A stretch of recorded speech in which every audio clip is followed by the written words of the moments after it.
Hope everybody's doing well. It's another edition of the online dinner party. And of course, as always, we bring you amazing guests and amazing conversations and all along those lines. And today will be no different. We'll definitely have some amazing conversation and some amazing thoughts and things that are happening in the world. I know that here in the Carolinas, it is definitely some spring like weather and it's definitely been on the warm side. And that's going to be the case now for a while. But, later on, we'll be hitting the summer months and it'll be downright humid because we are definitely known for our humidity. But that doesn't stop me from going to some of the outside events that I am part of as well. I just recently got a letter asking if I wanted to participate again in the festival of the Eno, which is a very popular festival at one of our state parks. And I think I've been doing the MCN there for probably close to 15 or 20 years. And it is something that I always enjoy, even when it's like 100 degrees on the outside, because it is at a state park. There are rivers nearby, there are water, mist, and other ways that you can keep cool. And of course, as one of the MCs that is also considered a performer as well. So we have access to the performance tent, which means that there is some good food as well as some good fruit, like some watermelon and definitely some of the other kind of things like cantaloupes and other things that can definitely help cool it down if it is a hot day and all along those lines. And there have been some times where the good old friend of rain has come through and has definitely cooled it down as well. So we'll see what happens in this particular year in July, as there was some rain earlier this week here in North Carolina. So definitely the rain may be a tool that cools it down. And as I was talking to a dear friend of mine not that long ago, it's about time for me to go do some trips around the world and to actually get out and about and actually enjoy some of the powers of what is happening in the world and to actually do more of that kind of thoughts. And definitely, I am one that believes in the language of coincidences and also in being connected to your ancestors, because there are folks that have moved on that I still feel very much connected to, be that my grandmother, who was one of the people that founded the first African American library in Raleigh, North Carolina, way back in the 40s. So that wasn't at a time that would be a easy challenge, but she did do that in the midst of those times, and definitely is one of the influences in my life, and still feel that she is influencing me, even though she passed away back in the 80s and all in that space, the early 80s to be exact. But definitely still feel her inspiration and her connection, just like I do with some of the entertainers and other folks that are connected to this area and being in Durham, North Carolina, that have passed on. I think about Freeman Ledbetter, who was a architect as well as a jazz musician, and how he was definitely an influential figure in my life, as was Baba Chuck Davis, who is very much known for his African dance styles that he learned from some of the African nations and brought to New York, North Carolina, and a variety of other places here in the area. And I considered him very much of a friend and a ally and somebody that was definitely in my corner, whether it was talking about the things that I do in the media or whether it's some of the things that I do as a event planner or a number of other things that go on in that space. And just last year, back in July, lost an uncle. And while he was more of a sports person, being an avid golfer, and actually one of the people that trained none other than Michael Jordan in that game, along with some other athletes from around this area. But he definitely influenced me and influenced others as well. And that's just some examples of folks that are in that influential space. And I bring all that up because the lady that I've got on today is very much about the power of coincidences, the power of miracles. And some people are wondering, do miracles even happen and are they real?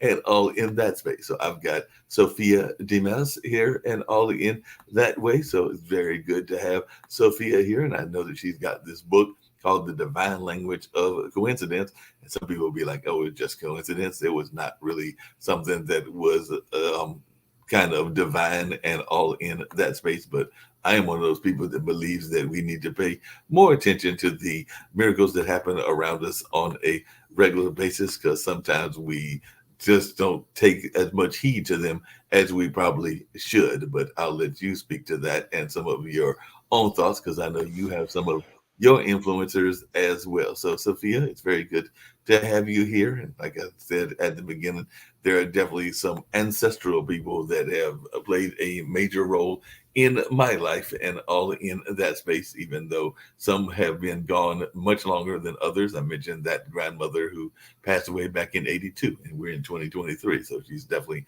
not be here on this planet for more than 40 years, but I still feel that she has influenced some of the things that I do, and I would not be surprised if she is not a guiding force from the heavens above and all in that space. But I'd love to hear your thoughts about the power of miracles. And it sounds like you've had a very fascinating life, as I did mention that one of the people that was one of the folks that I admired quite a bit was the architect Phil Freelon, who passed away, I believe it was of Lou Gehrig's disease, if I remember correctly, but he was one of the creators, and some would say the main creator of the African American History Museum that is connected to the whole Smithsonian franchise and all along those lines. But he was a very proficient architect and one that used that architectural background. And it seems to me that you've done some of that as well. So I'd love to hear more about your history and some of the things that you are working with. Well, thank you for inviting me. Well, with me, the miracles started to happen when I was 19. Mm-hmm. And when I was 19, I was going through some existential angst that I'm sure many 19-year-olds go through. Right. And what happened, it was overwhelming. The angst was overwhelming. And I just couldn't see a solution to the issues that I had. And within a very short period of time, I would say within 4 months, this man appeared. I was 19, he was 27. And it was because of him and a dream that completely solved my issues. And it was exactly what I needed at the right time. And it wasn't lost on me. So I began paying attention. And just throughout, it just seemed that I've been guided by these coincidences. And so my philosophy, because of my experiences, is that there is a divine intelligence, a higher power, God, name it what you will. And I believe that this divine intelligence knows better than we do what's best for us, and nudges us. It communicates with us through a lot of clever ways. But for me, what it's been is there's a coincidence. Now I can just go, wow, that's a real coincidence, or take action on it. So I had no desire to write a book. And these things just kept happening, and people kept saying, well, these things only happen to you. And it was a little annoying because, I'm not a special person. Like, I'm not a guru or a saint or anything. So, but, it was happening more and more. And the more it happened, the more I was tuned in. That's the only way I can explain it. And so a medium, actually, a medium, world-class medium, I had no desire to go see a medium. But as the universe would have it, I am face to face with this medium. And the medium told me that I was going to write a book. Wow. And I said, no, that's not in the cards. I said, I'm not writing a book. First of all, I have nothing to say. And two, I'm a people person. There's no way I'm going to sequester myself and write a book. And she just let me finish. Then she said, word for word, she said, Spirit says, when she's ready, there are many spirits here to help her and many hands on earth. So about 12 years ago, I was reconnecting with a childhood friend, and I told her my latest miracle, and she said, oh, these things only happen to you. And something clicked. It was like, well, these happen to everybody, but the the number of miracles was so amazing that I really started thinking about it. And what I realized was that when the coincidence happened, I would take action instead of just letting it go and remain a coincidence. So that prompted me to just really think about all the things that have happened to me. And I wanted to share that information with the world.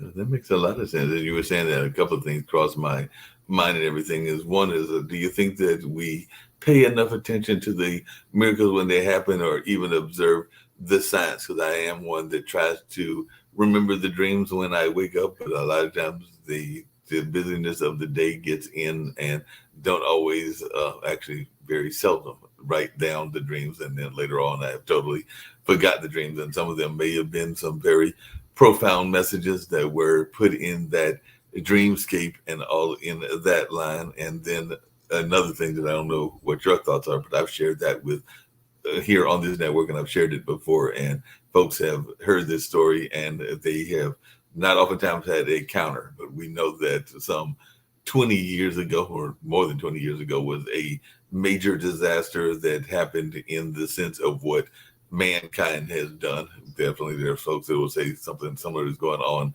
with Ukraine and Russia, and that has gone on with the pandemic. But the one I'm referring to is 9/11. And at the time of 9/11, I remember hanging out regularly with artist friends of mine. There's a friend of mine that owned a gallery. It is still a gallery, but it's not owned by that same person at this particular time. But when that attack happened on the World Trade Center and the other parts of the United States that were attacked, I very much remember not seeing much wildlife, around. And there's plenty of wildlife here in North Carolina. You can definitely run across a robin and a squirrel and even occasional deer here, depending on where you are traveling here in this state and everything. And that would be including some vermin, like, the animals you don't want to see, and all in that space. But when that attack happened, it seemed, as I recall it, that the birds had disappeared, the animals had disappeared. It was almost as if that great power that you were talking about, the higher power, had sent a message to our animal kingdom that humans are about to get a little stupid. Y'all might want to go into hiding for a minute. Y'all can come back out when I tell y'all that it's all right to play. But right now, y'all might want to go into hiding. And when I have shared that story with others, including others in that city of New York and DC, they would pause and then they would reflect and they'd be like, come to think of it, Mark, I don't remember seeing pigeons, because pigeons are very common in New York. Or I don't remember seeing whatever animal they were used to seeing in their environment. Now, whether this is just some group think or whether that is something that I am just imagining some 20 years later, it could be, but that's the way I recall it. And I have yet to have many people give a counter argument, because it does seem like the animals got the message from above that it might be time to chill. And I would argue that they got a similar argument with the pandemic, when we all went inside and they came outside and played a little bit more than they are used to playing, because we were all inside and therefore they had more room to roam and do things of that space. But I'd love to hear your thoughts about that theory of mine. Well, I just can't remember back then. What happened with the animals, but it. I mean, a lot of stories happened around 9/11. Right. People, surviving by obstacles that kept them from coming to work and all that. Yeah. So, but dreams, as I was saying earlier, the universe communicates with us in clever ways, and dreams is one of the ways that it communicates. With me, I don't remember my dreams. However, there were two dreams, including the one I told you about, that were three. There were a few dreams that have stayed, that have a message for me. So that's one of the ways, definitely. Yeah, I can see that. And I know that you also created this program that is a interesting idea that more people should probably live by. But how did you think, or how would you suggest people live a fearless life? Because a lot of times people are afraid of things that they do not understand, and they will oftentimes live in that fear mindset. I know that there have even been times where folks, including myself, that have blamed themselves for things and will sometimes have that blame part of the fear as well, whether that's in a relationship, whether that's in a job, or whatever the situation may be. But how do we get out of that fearful tactic and live a more fearless life? Okay, well, a little background. Okay, so I've had 3 careers. Mhm. And again, it's this external guidance. So in my case, this divine intelligence communicates through putting coincidences in my path and my intuition. So the coincidence happens, and then I decide whether I'm going to take action or not. So I went from architecture. So I worked in architecture for a decade.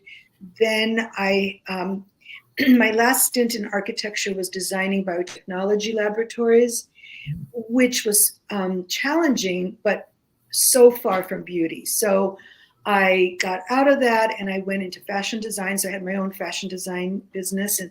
And now it was more like at first it was like, I want to design the beautiful building. And then as I was working, a big influence in my life was Buckminster Fuller, who invented the geodesic dome.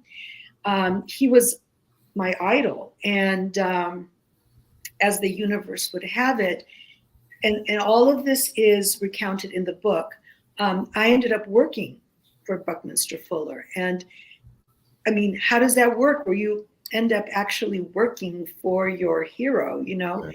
And he was more into problem solving, like, eradicating homelessness, eradicating the shelter problem. So I became more into like problem solving with architecture. And so then when I was very far from beauty and I went into fashion design, I just wanted, I was going to design beautiful gowns for these beautiful women.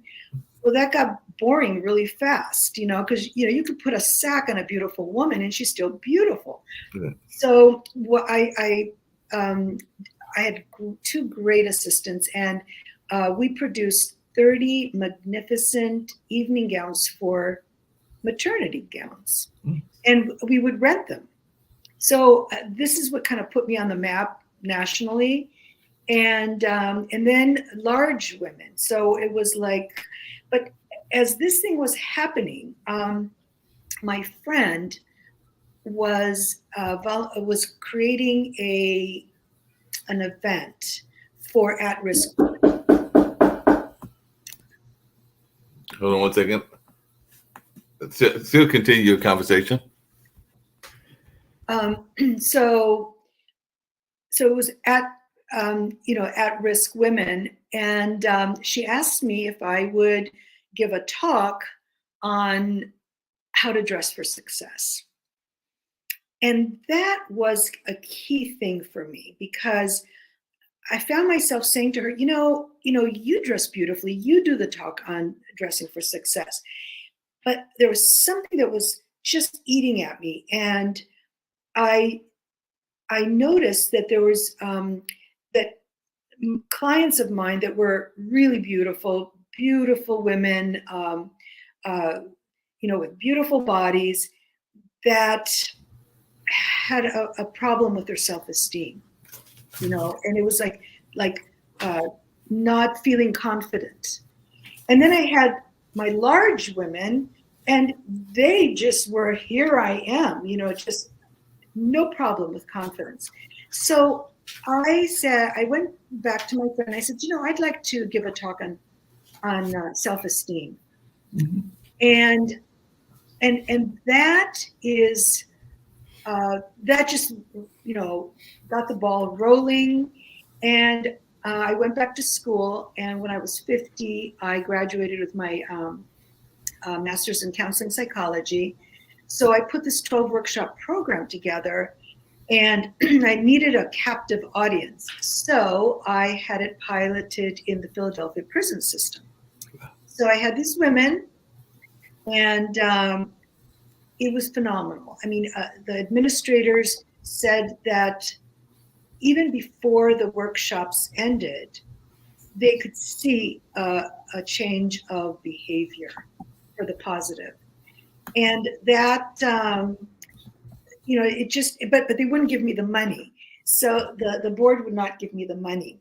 32 men and 2 women on the board.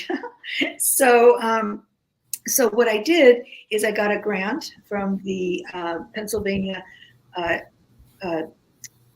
Development Association, and I did the women for women that are in alternative to incarceration, ex-trafficked women, ex-homeless women, and women in recovery. And it was just, it was wonderful to see them, that there's nothing really to fear, that, this fear that you were saying, it keeps so many people from moving from one career to another home, or to go back to school. And that's just has not been my problem, So I wanted to help other people just realize that a lot of these, I'm not good enough, that I'm not good enough, comes from childhood situations. So if you kept hearing when you're a child, you are nothing but a little piece of shit. If you keep hearing that, it's almost like the sort of primal part of your brain records it, and you don't even have to have anybody tell you that anymore. It's that recording plays back, and the fears come out. Do the fears always just come from your parents and everything? Because, like I said, I know that I have suffered from that fear as well, of not wanting to go for certain jobs. Even at the age of 61, still being in the single space and not wanting to go after certain relationships because of that fear of failure. Now, I have parents that have encouraged me, just like they've encouraged my younger brother. So I can't say that it came from a parental fear. So I would have to do some deep digging to figure out where that fear came from and everything. But it definitely didn't come from the parents, because they were very encouraging, just like they're encouraging to my 2 nephews and all in that space. And part of it might have been the frustration of rejection, because I know a lot of times none of us like rejection. So it might have been some of those early rejections and taking them too much to a heart and letting them weigh in on me, because I have brought up on this show and I brought up on other shows where there have been jobs that I am probably equally capable as those that got the job. But, you have that internal conversation where it's like, should I go for the job? Should I not go for the job? Should I go for the job? Should I not go for the job? And by the time you had that internal conversation back and forth with yourself, the job has gone. So there's no need to worry about it. You've already internalized yourself out of said job, whether that be arts administration or a number of other kinds of jobs that even in the media field, that I have probably talked myself out of. Okay, then I have to ask you a question. So you get rejected. Mm-hmm. So what? I mean, that should be the answer, is so what, and you move on to the next step and everything. But yeah, sometimes you start weighing in on yourself as, why wasn't I good enough, or why wasn't I this or that? And you can also play into your own disabilities and your own services. You don't know this, but I have, and it wasn't discovered till later in life, I have a thing called dysgraphia, which is like a form of dyslexia, meaning that left and right in me are not always friends. So I'm not a person who gets around by car. I get around by mass transit and other things in that space. So I'm sure that has been part of the conversation as well, as how much do you bring that up in the early stages of the conversation. So I know that I've done that to myself as well. Okay, so I'm going to recommend a book. Please. Okay. So, and this was part of my program. Mm-hmm. And the book is called The Four Agreements. I don't know if you've heard this book, but it's by Don Miguel Ruiz. Mm-hmm. And I maintain, it's a thin little book. And I maintain that if everybody did the Four Agreements, Mm-hmm. every therapist would be out of business. Mm-hmm. Okay. And I mean, they're very simple. And if I said them to you, you'd probably go, oh, I don't need to read a book to know this. But it's really interesting. And I'll tell you the Four Agreements. But reading the book, it's in a circuitous, it's written circuitously. And so it introduces a new thought and then goes back and repeats and then new thought. But the Four Agreements are: one is to be true to your word. Okay, Mm-hmm. so you tell the truth, you and whatever you say, you do. Right. Okay, and you only use your word to encourage and not to discourage. Mm-hmm. Okay, so that's one. Two is do not assume. Mm-hmm. Okay, do not assume. It's like, let's say you hear something, you get offended, and you're going to react. Instead of reacting, you just say, well, what did you mean by that? Mm. That's it. What did you mean by that? And then the third one is don't take anything personally, because it's not about you. And if you don't get the job, okay, so, you're going to get another, you just pursue, you keep pursuing. Right. And then the last one that helped me a lot, because I did some pretty things I'm not proud of in my youth, Mm-hmm. And so the fourth agreement is do your best. So I can, instead of feeling guilty about what I did, it's like, well, that was the best I could do at the time. Right. Now I'm different. Now it's different. Okay.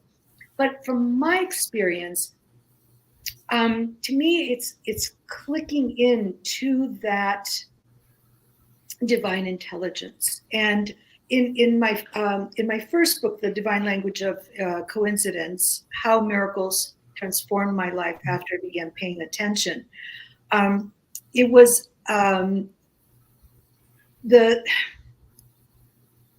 so it's a memoir. So pretty much all the miracles are chronological, but except for 2 chapters, and one is titled Please, which is about prayer, and the other chapter is Thank You, about gratitude. Mm-hmm. Okay, and now I don't even pray.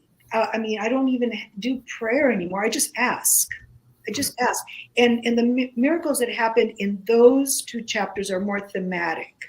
For example, in the Thank You chapter, these 2 events happened years apart, but the 3 things they had in common was a homeless person, a few days before Christmas, and a $20 bill. Mm-hmm. And the result of these 2 experiences was the gratitude that I felt was overwhelming. It was, I would say, like life altering. So what, and those are just 2. I mean, there's, I don't know. Have you heard of a Course in Miracles? A Course in Miracles? Not that I'm familiar with. I'd have to think about it. I might have heard of somebody mention it, but it doesn't ring a bell to me. That's the word I was looking for. Okay, well, that's also in the book, because I literally tripped on this book, and I resisted. I resisted for like over 2 years reading it, even if it was slapping me in the face. This person told me about it. This person gave it to me for my birthday. I would not touch this.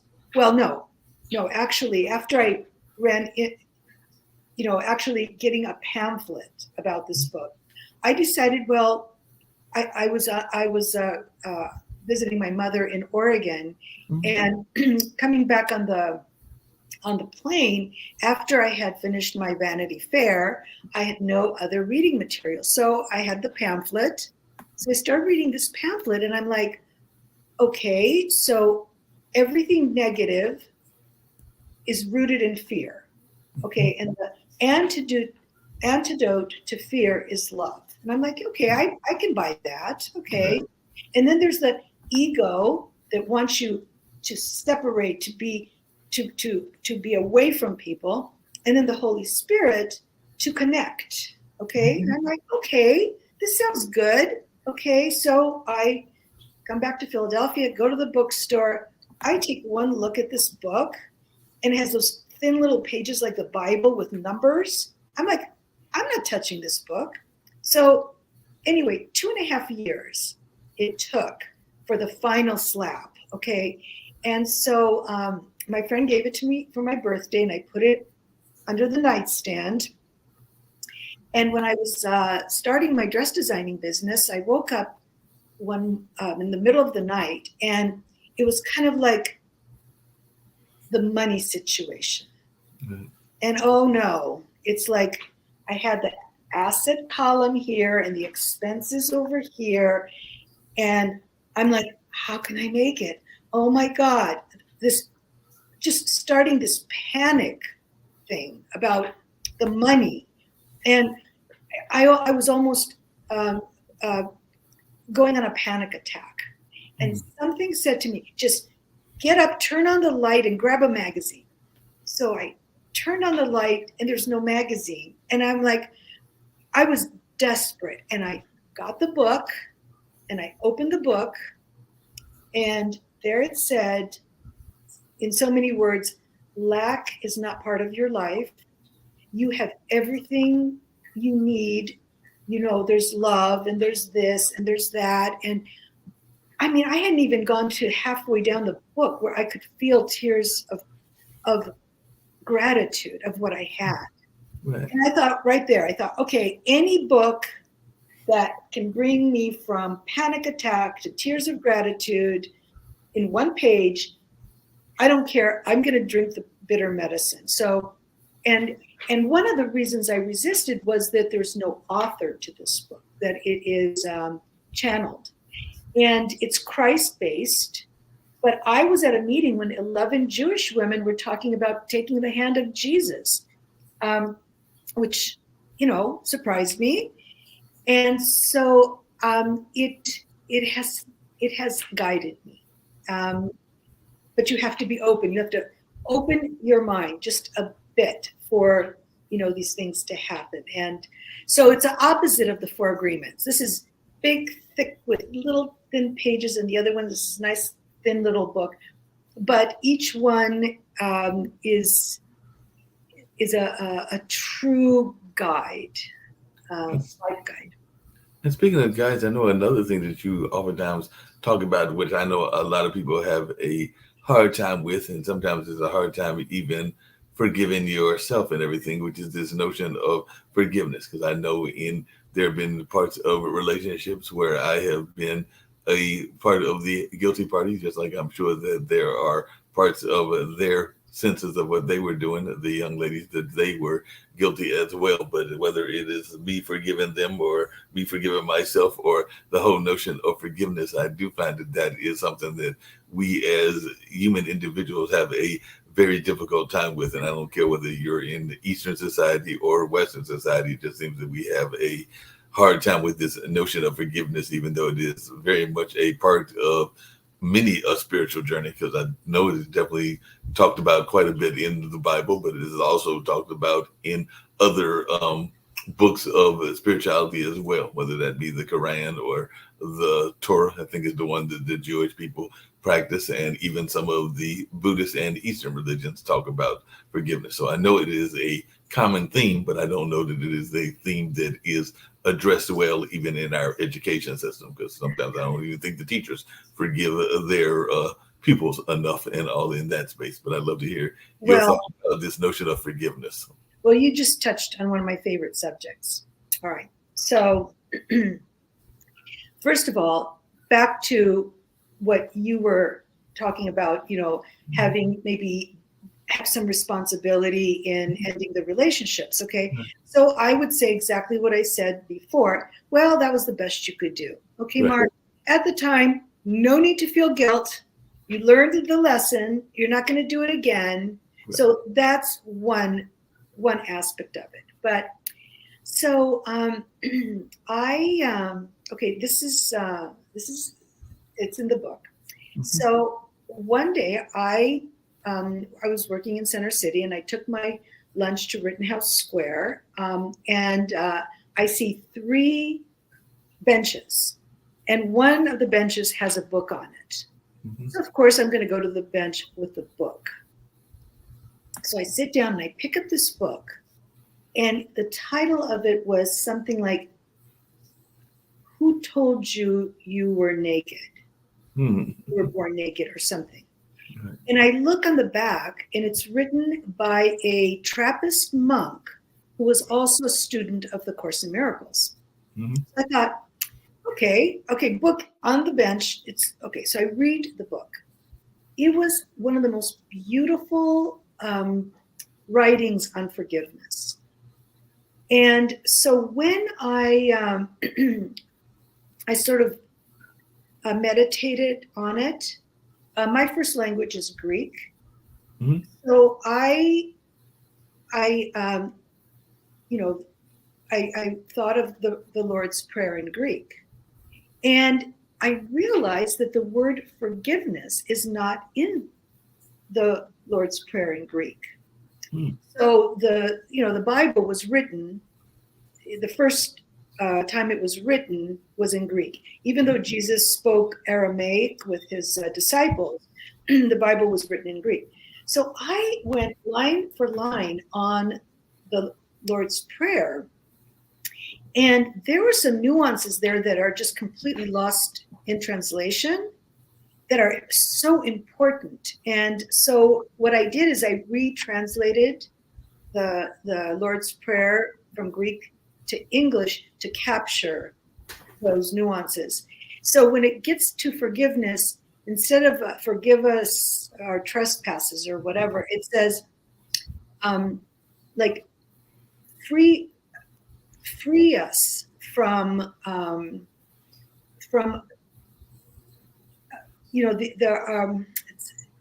forgive us our trespasses, forgive us our sins. I'm trying to remember the Lord's Prayer myself, but yes. Right. So let me think of it in Greek.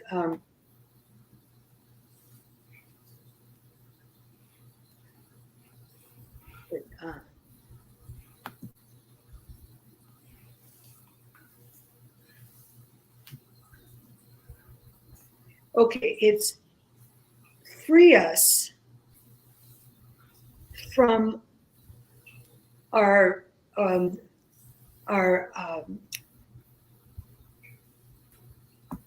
and I want you to do it properly. So free us from that which keeps us from what we've done wrong. Right. Free us from guilt. Free us, and then we free those who offended us, and then we free those who offended us. So free us from our offenses as we free those who have offended us. Okay. And to me, that is true forgiveness, because you could do something to me and then I can say, okay, Mark, I forgive you, but don't you ever forget about it. Right. Or I can go, oh, Mark, look, we all make mistakes. Okay, let's just wipe the slate clean and just start over, and it never happened. Now, do you feel a little difference one to the other? No, yeah, definitely, because the notion of wiping the slate clean is a better idea than the kind of still having it hanging over you, which is what the other way is still hanging over you to some degree or another. Right. So I have that translation in the book because it's really, there's so many other nuances. Like, for example, our Father who art in heaven. Okay, in Greek, it's plural. It's heavens. So my translation, and I have a problem with the patriarchy of religions, Mhm. and so my translation is our Creator, who resides in sound, light, and vibration. So this intelligent being is in all realms, many heavens. So it's these nuances, and I think it's a prayer that anyone can say. I don't care if you're, Muslim or Buddhist or whatever. It helps you to tap in, and also and my book is not intended to turn people into believers. Okay, so I'm not trying to convince people. It's just basically, well, this is what worked for me, so I'm sharing what worked for me. So you can, take it or leave it. No, and I think that that's the mistake that certain religious folks make and everything. Because I liked what you just said about multiple heavens and multiple things. I actually had the pleasure of interviewing somebody, and this was, I think, about a year ago, that had a post-death experience, and they actually told the story of having been up to heaven, and what they saw was a heaven that was made up of multiple people of multiple faiths and throughout the area. So it wasn't the only the Christians that were up there, or only the Muslims, or only this or that, but it was truly a paradise, in the sense that a lot of people of different ethnicities, well, and different would have been different ethnicities down here, because I'm sure up there is Is all that, about the light and everything, but it's different ethnicities down here and different denominations and different religions. And I sometimes think that our religious institutions get too caught up in the my way and the highway attitude of whatever their religion is. And I think that that isn't just a Christian thing. I think that there are a lot of religions that do that, and that yeah. and the cult of personality, because a lot of them also get caught up in the personality aspect of their ministers and their leadership as well. So that's one of my issues with the overall big religion and everything. Well, that's the mistake, and when I first did my book proposal, I had to do a marketing plan, and Mhm. so like what was my target market and what was not my target market. Right. And what I put as my not target market were the evangelicals and the atheists.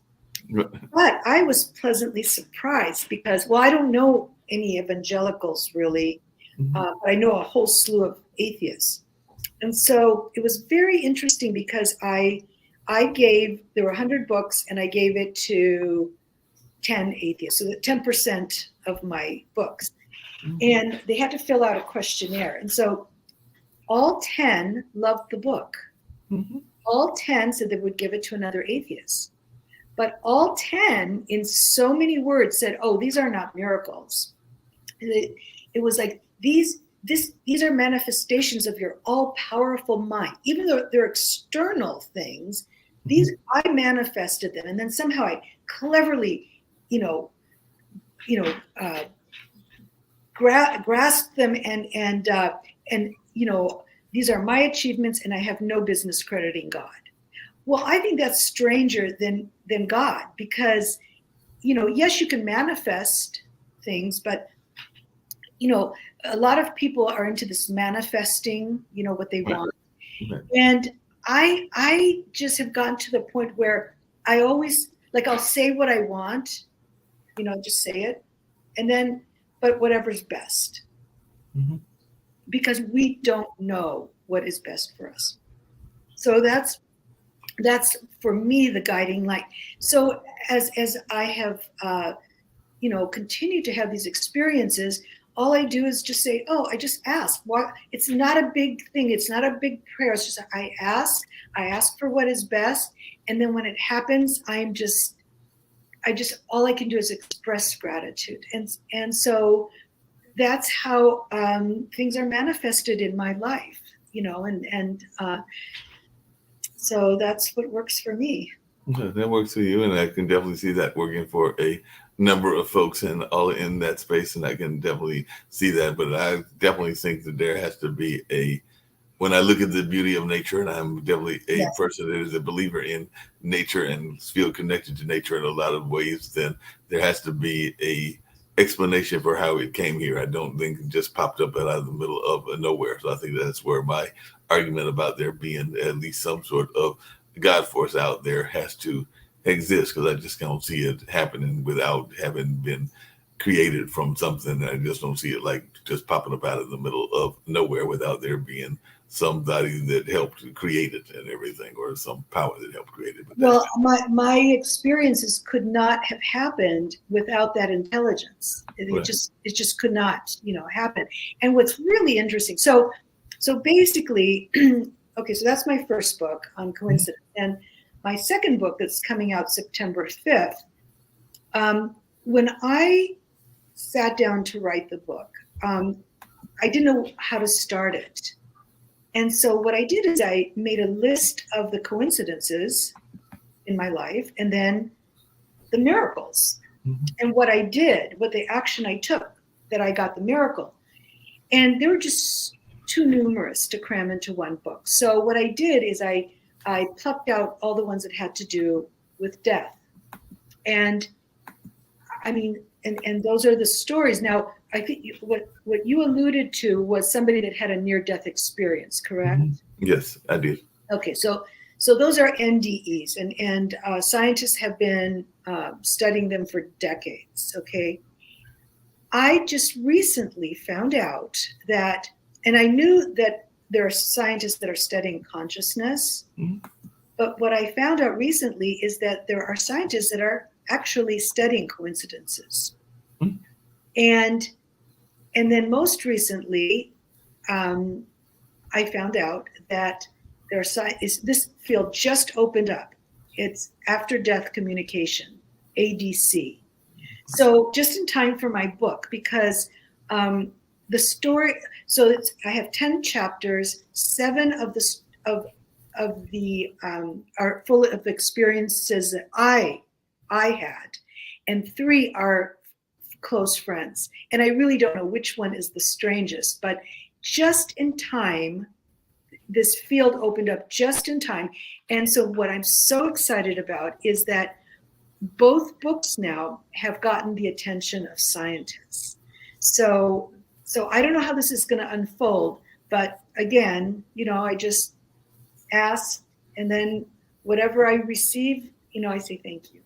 Yeah, because I want to say, and that's what I was just looking up, because I knew that I am around the corner, but one of those leading research facilities isn't that far from the apartment complex that I live in, because I actually live near Duke University. And of course, a lot of the research in parapsychology, as they like to call it, and psychic and dream experiences is the Ryan Research Center, which of course is based in Durham and has been based in Durham ever since '65. So it's almost getting ready to celebrate, what would that be, like almost close to 60 years, right? 2025 would be 60 years that they have been doing this research as an independent research center and all in that kind of space. But they've been doing a lot of research. I've even known some friends of mine that have participated in some of their sleep research and some of the other types of research that they do at that particular facility and everything. They say that we don't tap into enough of our consciousness and enough of our thoughts and everything. So I'm of the opinion that there are probably everyday miracles that take place on a regular basis, and sometimes we just ignore them as the norm or whatever, and all in that space. But I'm just wondering your thoughts as to whether we pay enough attention to the coincidences and miracles that exist, and is it something that we ignore because it's seen as being too mystical and all along those lines, and we are afraid to admit that they happen on a regular basis. And part of that is the religious aspect of miracles, because some religions do not want to credit certain miracles that take place as well, because they haven't been ordained as being correct miracles, whatever a correct miracle is. Well, first of all, the definition of a miracle in a course in miracles mm-hmm. is simply a change of perception for the higher good. Okay, so mm-hmm. just for example, 40 years ago, I believed in capital punishment. I was like, just kill them, get them off the street, get them off we don't have to feed these people, just kill them. And I'm completely, my perception of this is completely changed the other way. I mean, even if somebody, hurt or did something to a loved one, I could never say, okay, at this time, I want, put them to death at this time. I just, it's a whole different, so according to the Course in Miracles, this is a little miracle. Okay. And also, the book says that there's not a big miracle or a little miracle. Okay. So all the miracles, whether they're big miracles or little miracles, they're all miracles. And I can give you, do you want me to give you a couple of examples? Yeah, definitely want to hear the examples. And before you get to examples, one of the things that I've always heard, and I could be wrong, is that there are 8 billion people in the world, which is a lot of people, or whatever the exact figure is, but let's say 8 billion plus people in the world, or thereabouts, maybe a 7 billion plus. Either way, there are a lot of people in the world. But if you do the math of sexuality and everything, every birth is a miracle. And I know that a lot of people, including parents, and I am not a parent, but they would say that that is very much the case, because there are many a person that has tried to have children that can have children. So while there are a bunch of us here in the planet, there is a miracle every time that a baby is born, and all in that space. So that absolutely. To me, it is a mystery. I have never given birth. I have an adopted daughter, but that is how I have viewed birth. To me, it's just a mystery. And you have, and it's interesting to me, sort of getting to this point where you just accept that miracles are accept, that they're real and they're accessible to anyone. It's a process, kind of getting to that point. There's just this process. Now, one person, for example, that was a complete atheist, an avowed atheist, and was Francis Collins. And Francis Collins, his team got the Nobel Prize for decoding the DNA helix. And I read his book, and it was the beauty of this discovery that made him go completely the other way and is a Bible thumper now. So, that's what he needed, to say, okay, this can't just happen arbitrarily, So I mean, it's just inexplicable to me. I mean, I still might, I'll tell my friend, oh, you can't believe what just happened. And I'll tell her the latest miracle. And she goes, but you wrote the book. And it doesn't matter. It doesn't matter. I am astounded every time it happens.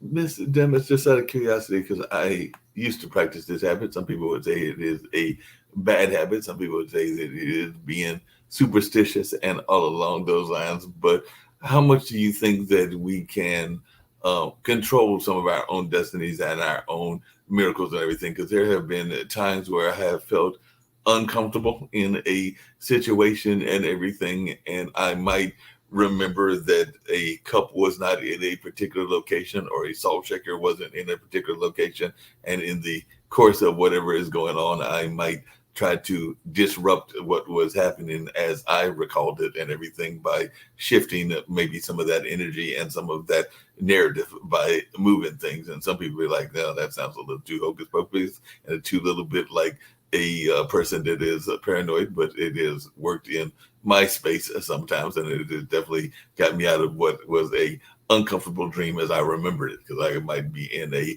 deja vu moment, and all of a sudden it might be a scary deja vu moment. I'll be like, yeah, I don't remember this being there, so I'm going to change a little nature of what I recall to see if I can change the narrative to some degree. Well, again, I feel Okay, my motto, the way I live my life is not to control things, okay? Right.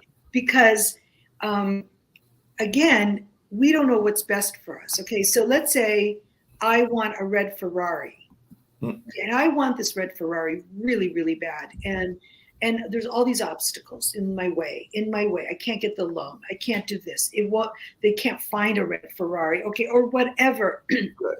And then, but I have free will. See, that's the unfortunate thing. We were given free will. Okay, so I'm going to get this red Ferrari come hell or high water. So I get the red Ferrari. I'm driving home from the dealership and I crash and die. And so I'm just saying that, if I had listened to the obstacles, because sometimes the universe puts obstacles instead of miracles, Right. I would, I would have been saved from this, So um, to me, my motto is sort of let go, let God. So my thing is let go and let God do the cooking. I'm bringing the ingredients, okay? And so the minute we come in, because we have to take action, okay? My mother used to say, "Did I tell you about the drowning man?" And I'd say, "Yeah, like 20,000 times you've told me about the drowning man." She goes, "Well, let me tell you about the drowning man." And she'd go, "Okay, so this man is drowning and he's yelling to God, 'Help me, God, help me, God.' So God says, 'Fine, I'll help you, but move your arms a little bit.'" So the minute we take action, okay, we become co-conspirators with this divine intelligence. We co-create. And then the miracle, whatever you need, is put in front of you. Yeah, I can definitely see that. I can definitely see that kind of conversation and everything. Definitely want to hear about these other miracles that have happened in your life. But I did have a question that was somewhat unrelated, but it does deal with one of your other careers and all in that space because a couple of various questions were running through my head as you were talking and everything. But I mentioned having friends in the architectural field. One, Freeman Ledbetter, that was very much into what some people call green architecture and all in that space. And of course, Phil Freelon designed that very modern kind of building that is the African American History Museum there in DC. I think he was the principal designer, or at least he was one of the principal designers, and all in that space. But sometimes when I look around the cities, whether that's here in Durham or whether that's in places like Philly, where I believe you are, and a number of other places that are around the world, it does seem like we've got into very much of a cookie cutter mentality in terms of architecture, and it frustrates me. So, as one that was a former architect, I was wondering what your thoughts are about modern architecture, because I'm sitting there going like I was always wanted to ask an architect and can't ask Phil because Phil's not here anymore, but I've got you here. So I was just wondering your thoughts about the nature of modern day architecture, because it does seem very cookie cutter in my mind in a lot of places. Not saying that Well, there it aren't some has. innovative. It is, and it's the quality is Mhm.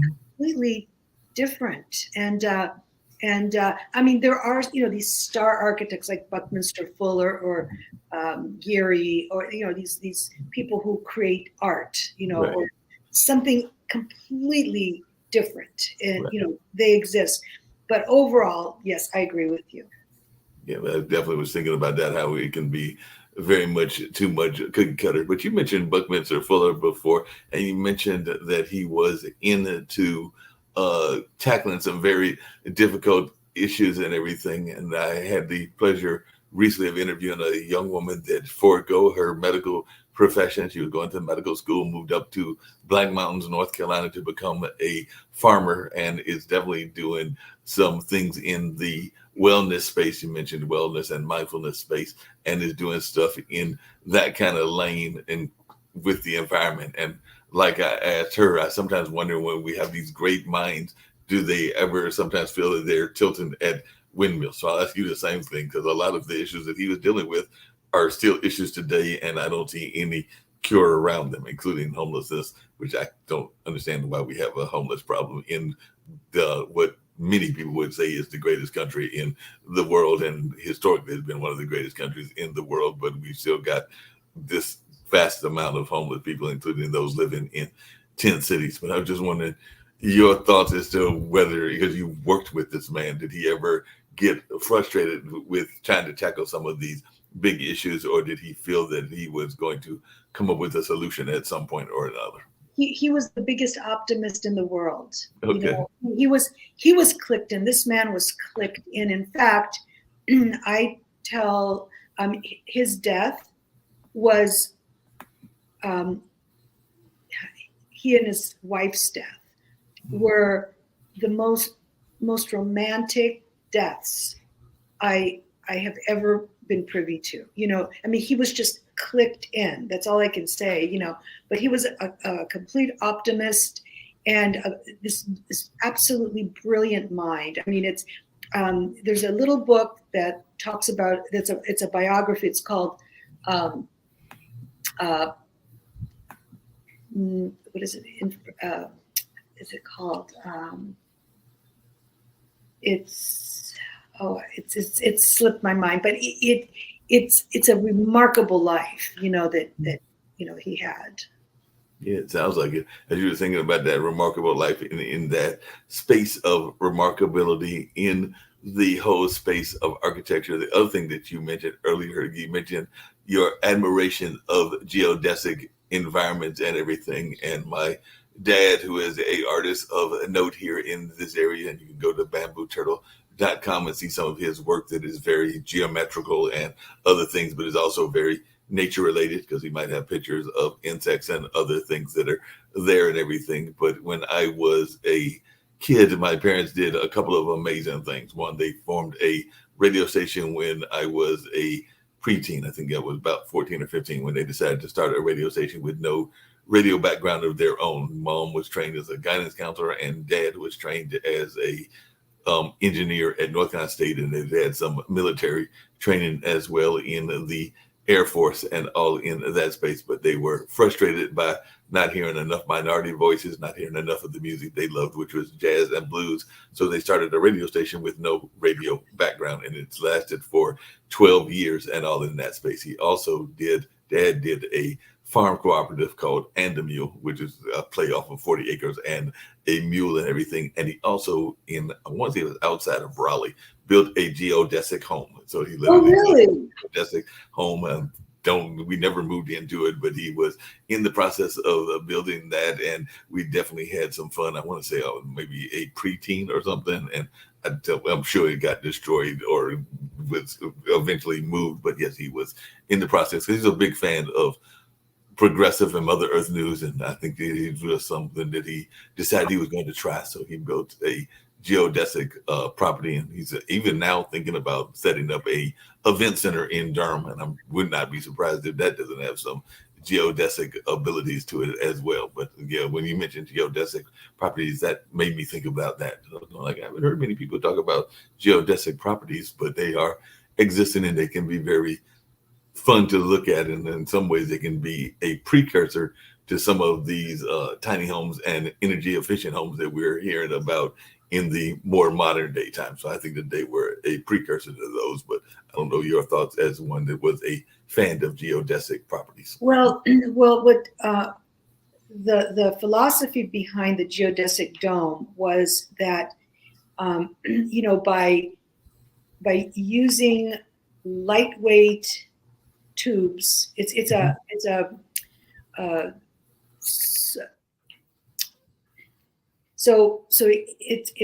covering more space with less material. So that is kind of the idea, that you can have a large space with lightweight materials, and do it affordably. Yeah. But the thing is, what you were saying, okay, so he was doing this. I worked with him. It was in 1979. But there's this element of human nature, and people who, a lot of people who haven't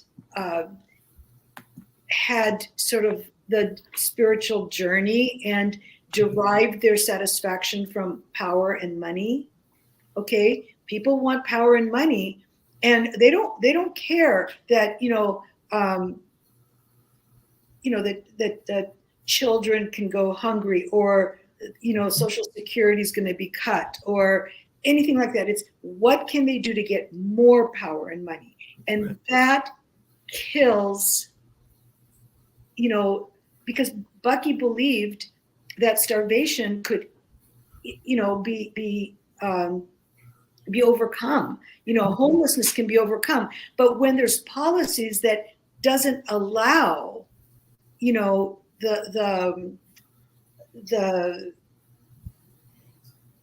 creation, or the government to, so it's bad government. Well, it could be good government. I mean, look at, I think Finland has just this beautiful system.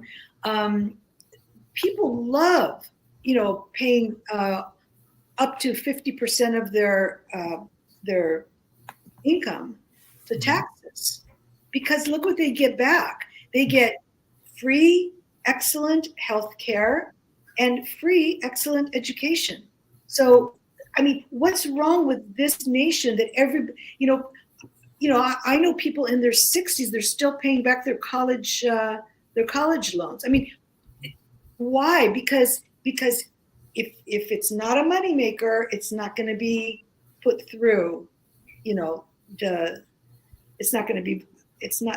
just not going to have it happen, because the power and money people, want more. So therefore it's like, then we're going to, pay attention to the corporations, because then, if you cut their taxes, then they can make more money, and it's just sort of back-asswards, No, it's totally backwards in that sense and everything. Because as you were saying that, I was thinking about here in North Carolina, there is a large part of our business narrative that includes tobacco, but it also includes mainstream pharmaceuticals as well. And a lot of times those pharmaceuticals aren't doing anything to help folks. They're just looking at the bottom dollar. And I personally think that whether it is adults with certain medications and kids with Ritalin and other medications, that we have become a over-medicated society, and a lot of the things that we are medicating are things that should be normal. Because if you show me a kid that is not hyper to some degree, I'm gonna actually be wondering about the kid in the first place, because most kids have a level of hyperactivity just by being the nature of being kids. Right. And all in that space. That's just what I've observed from my nephews and other kids that I've had the pleasure of working with at cultural arts centers and other places. So I do think that we sometimes over medicate it, and that's one of them corporate types that have had too much control in my mind, because they exert too much influence. And I don't care whether you're on the right or the left of politics. I think that they just exert way too much influence. But I don't know if you agree with me or not on that, but that's what I have. Well, I think, big pharma, does some good things. Okay. Mm-hmm. But big pharma was able to get the vaccines out, right, or whatever. But also it's all about money too. Mm-hmm. When I was at an agency doing mental health counseling, right, okay, the clients there were they were government, like they were getting food stamps and money from the government. And I can tell you that there's this just proves the point, I think. So I could tell when the client first came in, if they had anxiety or depression, because the big pharma was sending representatives every 2 weeks on a Friday, and they would bring lunch. And they would bring lunch, and then they would talk about this drug. Well, the psychiatrists in that agency only dispensed that drug. So if the person had anxiety, then it would kind of work. But then the people with depression would come in, and they would, like, their eyes would be rolling around, and I'm like, And finally, one of the psychiatrists quit. This woman, this Korean woman, quit because she couldn't do it. She wouldn't do it. So every once in a while, there's somebody with integrity that, no, I'm not doing this. So yeah. I definitely agree. One of the other things that you mentioned, and there was a major designer and a major icon that was from this area in Durham that was part of that same industry, that being Andre Leon Talley and everything. But I was just wondering your thoughts as to the state, and I know it's a kind of widespread question, but how are you feeling about the modern take on the fashion industry? Because that was another part of your journey as well. And like I said, I did have the pleasure of meeting at least once, maybe twice, Andre Leon Talley, and he was definitely a larger than life figure. That is no doubt about that and everything. But I was just wondering, of course, he was the editor at large at Vogue and a number of other jobs that he held there as well. But I was just wondering your take on the nature of the fashion industry. I am sorry, I cannot talk about that because, I mean, once the pandemic came, fashion for me went out the window. I mean, I knew I could just take a look at a dress and tell you exactly who designed it. I have lost all sense. I don't think I'll ever buy another piece of clothing again. So it's not something that I follow. Mm-hmm. So I can't, it's out the window for me. No, that's fair enough. Like I said, I just knew that was part of your journey in terms of careers, but I also know that sometimes people, as you said, they move into different careers and they don't necessarily have the same thoughts that they had in the past time. So like you said before, there was probably a time that you could have remembered some of those great designers and admired some of their work. Oh, I knew them all. I mean, so, but that was, was part of my job to follow that. But now I can't tell you who's doing what. Gotcha. That makes a lot of sense and everything. I don't know if you ever had the pleasure of meeting Mr. Talley, but like I said, he was definitely larger than life the time that I met him, and he definitely did some work with Chuck Davis, who was also larger than life as well. But speaking of larger than life people, one of the folks that I did see that you listed as one of your personal influencers, and I know he's been dealing with his own health issues and dealing with the hospice care and everything. But I just wondered if you could share your thoughts about Jimmy Carter, because I was an admirer of Jimmy Carter even when he was president, and I have totally been an admirer of his humanitarian work. And I did see that that was one of the people that you had put as somebody that was one of your personal influencers and all in that space. Yes. So President Carter and I had correspondence going, and I asked him about, his, where he was with his religion, and because he was a nuclear scientist. Right. I don't know if you know that. And he said, I have no issue at all. No, there's no problem with science and my religion. I find what he has done in the world. I think the Carter Center is a must go to destination. I mean, this man has devoted his post-presidency to making the world a better place. I mean, he's eradicated diseases in Africa, like the guinea worm, paid attention to voting rights. And that's another, when you think about, again, power and money, it's he goes to these other countries to make sure that there's unbiased voting. And look what we're having in this country, this war about, how to keep people of color out of the voting booth, how to keep the youth. The youth is our hope. And one Republican senator said something like, we're making it so easy for these kids, to just roll out of bed in their dorms and go vote. Yes, we have to make it easier, not harder. And so I feel like we're at a precipice with our society and the fear of losing our democracy, that I just hope that, the good prevails. Okay, that's all I can say.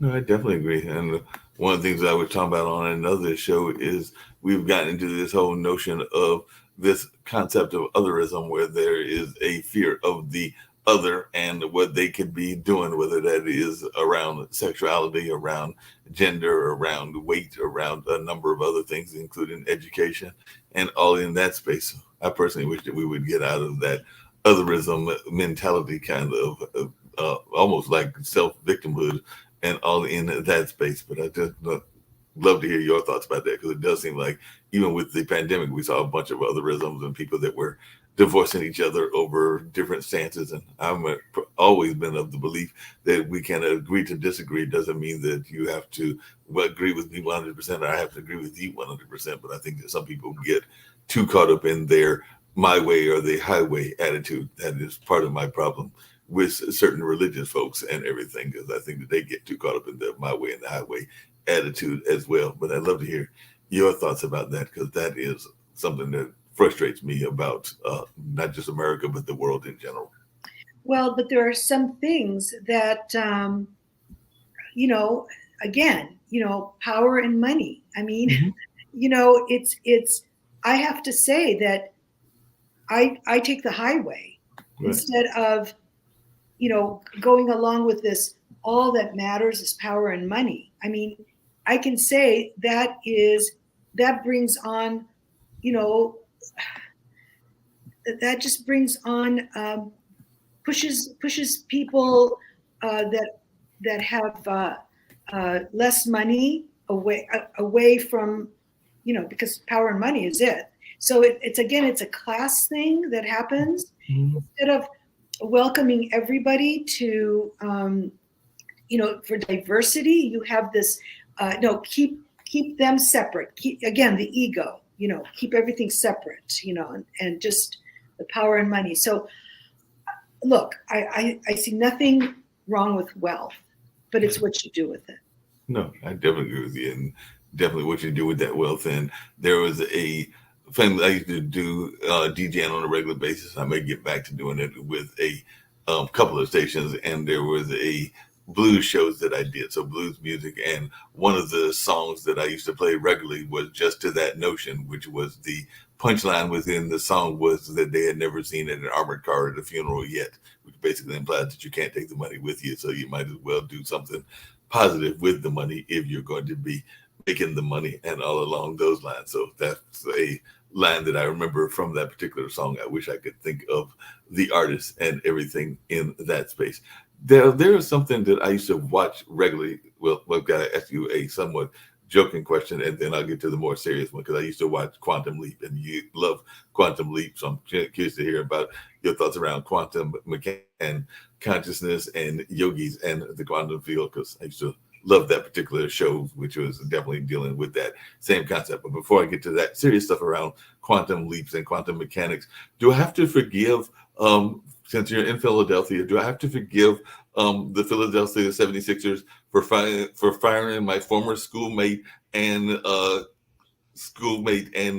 would still consider him a close acquaintance, Doc Rivers, and everything, because I do know that y'all did that recently and everything, and I'm not sure how I'm feeling about that as a more of a Doc Rivers fan than a Philadelphia 76ers fan, and I do know that forgiveness is important, so I guess I have to forgive them, even though I wasn't not too pleased with that decision that they made there in the sports world. And I don't know if you follow sports or not. No, I don't. Let's see that. There you go. Now we have two subjects that I can't comment on: is fashion and sports. Gotcha. That is fair enough. But like I said, I was just curious, because I was going like, forgiveness. I don't know if I can forgive them or not. But on the serious side, the quantum field is a very important thing out there. And like I said, I did remember watching the Quantum Leap television show and all in that space. But a lot of people would go like yogis, quantum physics, quantum field yogis. They don't seem like they are connected, but apparently there is a connection between them, just like there's a connection between consciousness and quantum mechanics. So for those that are watching now and in team replay and everything else, as we like to call it, what is the connection and how is quantum dealing with our modern day everyday life, because a lot of people, that when they think of quantum, that's the first thing that will come to their mind is that particular pop TV show that was out there several years ago. Okay, so what happened with me was that I had, I mean, okay, so my faith is unflappable. Okay, however, I needed a proof. I needed. Can I silence this for a second? Yes. Okay.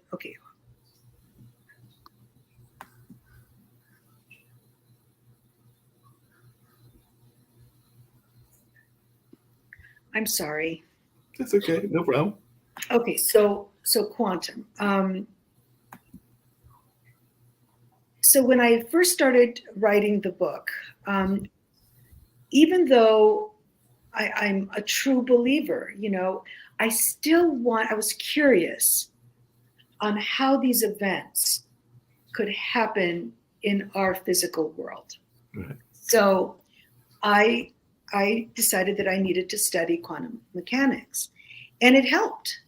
But what's fascinating to me is that, and scientists still haven't proven it's something that, because you can't see it.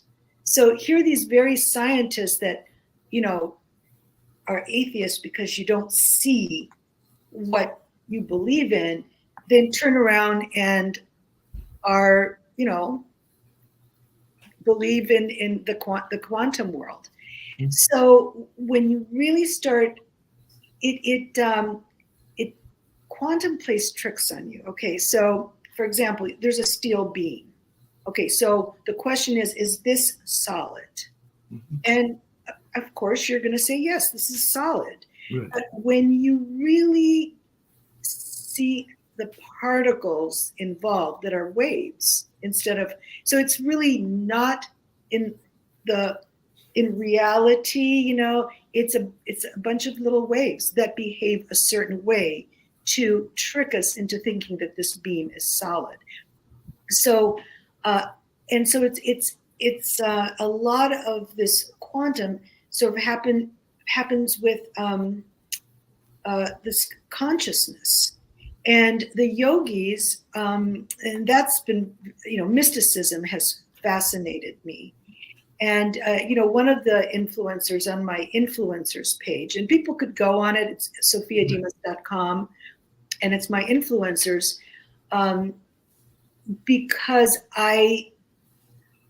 these modern physicists like Michio Kaku, okay, like they'll get on YouTube and say, oh, very soon now, because of quantum mechanics, we will be able to bilocate and disappear and reappear, and I'm like, well, but the yogis have been doing this kind of thing for thousands of years. Mm-hmm.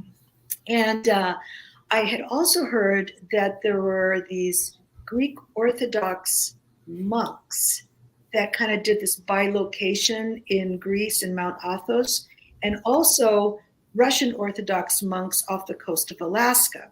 So I really wanted to learn about this. So I did for 2 months. I just tried research. There's this one book, and I believe the name is The Silence of the Mountain, or Mountain of Silence, and it's all hearsay. Okay, so it talks about these monks who would kind of do these sort of manipulate consciousness. I don't know. Have you ever read Autobiography of a Yogi? I've heard of the book. I haven't read it personally, but I've heard of the book. Yes. Okay, because that it's a great book on that. So just when I gave up on this, the Greek Orthodox monks, trying to find out about, why they're doing it. Well, the book actually, the Silence of the Mountain, said something that, it's not something that is talked about amongst monks so that they don't appear that they're full of themselves, you know. So just when I gave up, I meet Abbess Emeliani, and her story of excuse me, bilocation is absolutely phenomenal. It is a firsthand story. So, you know, these are just mysteries, and some people are, you know, have through their spiritual journey have gone to a place where they can perform these paranormal things. Yeah. It seems like that's been going on for a while because there were definitely people that still to this day believe that certain people that were being exploited literally had the ability to literally fly away. And that's, I mean, that's the popular narrative of a certain gospel songs that exist out of the slave narrative. But then I've heard some people say that that could have actually been a truism, that there might actually be people that were able to levitate themselves away from those very negative situations. And as I wasn't there, I can't either prove it one way or the other and everything. But I was just wondering, are some of these miracles that we hear about too impossible for our human mind to take into account that they could have been reality and all in Well, that you space? know, you're talking, I mean, with me, it's like I will believe anything because of what I've experienced. Right. So, you know, I certainly, you know, these yogis have been doing this for many, you know, millennia. Why wouldn't I believe? Why wouldn't I believe that it's possible? Yeah, that makes a lot of sense. And I can definitely think that it's possible as well. And sometimes people are getting excited about some of the newer technology because the newer technology they are saying allows them to do what maybe the miracles had already been allowing people to do. Because I know a lot of people have been excited about the notion of augmented reality and other parts of that because it is allowing them to escape to places that maybe they can escape to using the more traditional methods of miracles and all in that space. Not to say that those are not maybe a modern day miracle or a scientific miracle of some sort or another, but it definitely is interesting when you hear people that are using those as escapes that maybe they could use their spiritual connection to have similar escapes. But I'd love to hear your thoughts So, about it. I'm sorry. What kind of reality is this? Augmented reality, like those people that are going into other parts of the world. Some people would call it the metaverse or other things, but it's kind of like those folks that are wearing those headsets and are able to transport themselves in their mind outside of their modern day dimensions.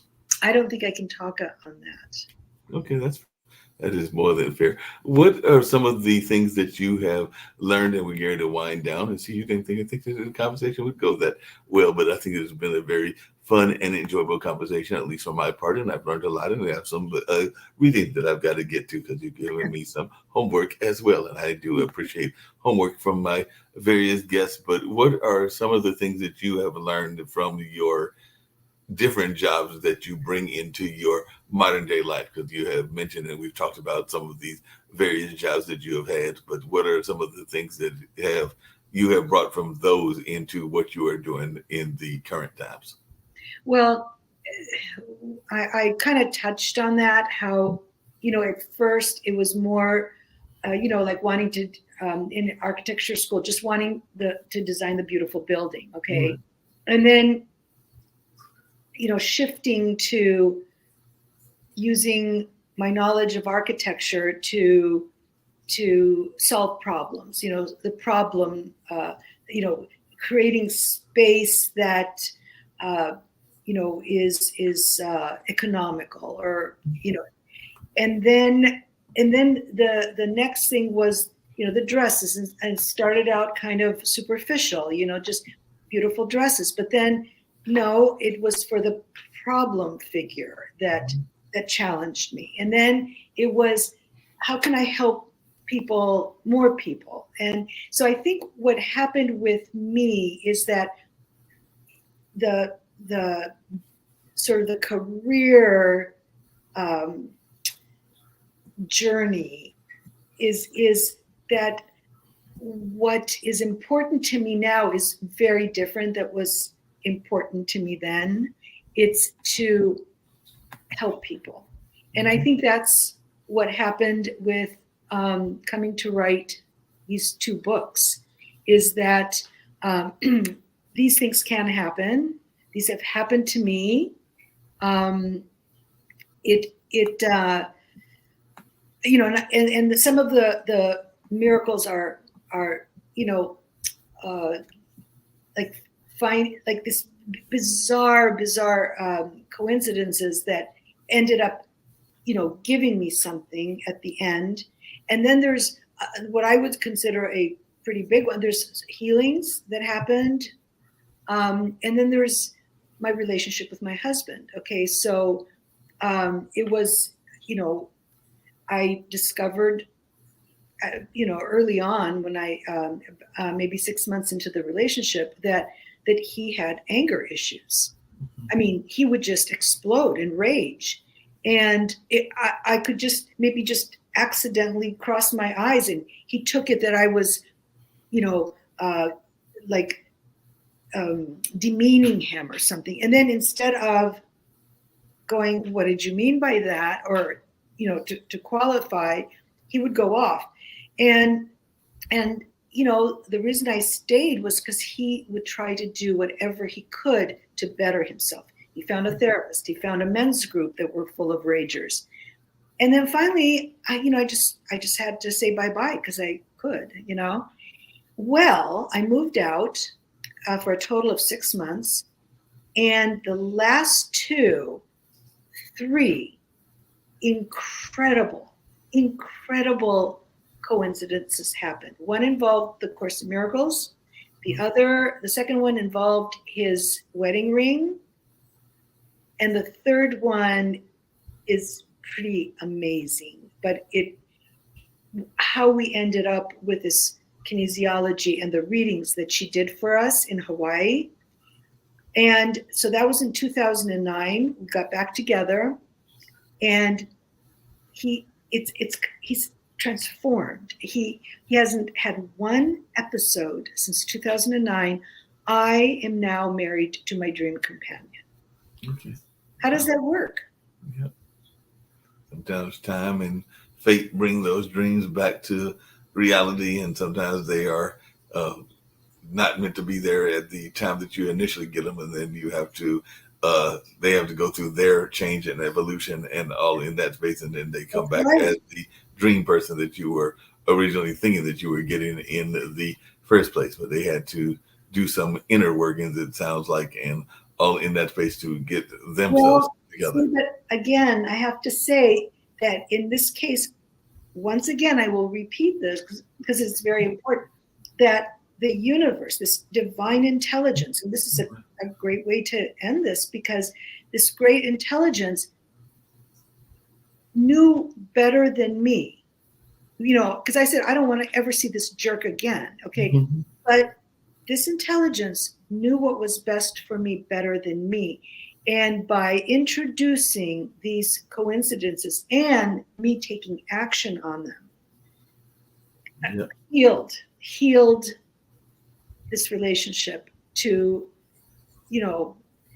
being with this most wonderful person, So my thing, and I'm going to say it to you, this fear of you're having maybe going into a relationship. Mm-hmm. I mean, my situation was perfect because I did not want to get married. Right. I did not want children, and I did not want to write a book. And I was very successful against marriage until I was 45. That's when I got married. And so now against my will, I got a husband. He was a jerk, and then he became absolutely wonderful and spiritual. And then I ended up adopting my daughter, and that's a miracle, and writing the book. So you can have your fears, but ask for help. Yeah, that makes a lot of sense. Definitely have to ask for help on a regular basis and everything. I know some folks that are watching will probably be trying to figure out as they're hearing you talk about coincidences. There is this notion of deja vu, and I've definitely run across that. So as we're heading out the door, I just had one question I get everybody to answer, and that's a very hopefully quick question. But to those that are, before I get to that one, before those that are listening, what do you see as the difference between deja vu and coincidences? Coincidences, because a lot of people will just write off a coincidence as a deja vu moment. I don't know about to me a deja vu. It's something I just can't really talk about. I've had deja vu moments, and I don't know if it's something that I'm reliving from this lifetime or another lifetime, but I don't see a deja vu moment as a coincidence if it's that kind of an experience, really. Yeah, that makes sense and everything. The thing that I get that everybody to answer, and you actually alluded to it earlier, but if folks are wanting to hear about some of these other influencers, because I was really impressed with a couple of them that I saw, including Rosa Smith, I believe was the name that I saw in there and everything. And there were some other ones, including a gentleman that was a Greek theologian that I will definitely be looking up as I saw some of these influencers. But if folks are wanting to go to your website, where could they find you on the web, and how can they reach out to you if they've been enthralled by this conversation and want to learn more about Sophia Demas and all in that space? And last but not least, everybody that comes on, I am very much a believer in positive thought and healing in a world that needs as much of that as we can give it. So I try to get all my guests to give their message of positivity and hope. And I think a lot of your work is actually in this field. But if there is a specific message of positivity and hope that you can share with our global audience, I'm sure that it would be appreciated. And that's kind of something that I do on a regular basis to try to build that bridge in my own unique way and conquer some of these divides that exist and all in that space. So if you could tell folks how they can reach you and any message of positivity and hope that you would like to share with our audience. Well, to me, I am absolutely full of hope because of my belief system. Okay, when I believe that this divine intelligence wants us to be happy and find our true purpose and works for us and with us, I feel I can honestly say I'm sublimely happy. I just feel I'm in this I don't know, space with just these things that actually keep happening. And then even just recently, a number of things happened to have this book, kind of promoted. And these scientists that, how I got to know them. And so I've been invited by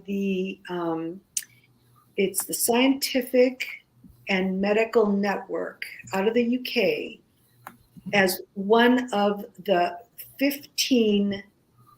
I'm the only non-scientist in this group that we are planning to, we are going to present a synchronicity summit roundtable. And as being the only non-scientist, that was, I can't believe it, how these things happened. So, but at the same time, I see that I had no fear of contacting some of these scientists. So all of my message is, okay, you can just stick where just in wishful thinking, and then you just keep wishing and you don't take action and you just keep wishing. And then you move into a different level of hope, like, oh, that's a interesting coincidence. I will take action and hope that something comes out of it. But then you come to another level, and that is from the perspective of faith. And you just have faith, and it's not is it going to happen or isn't it going to happen?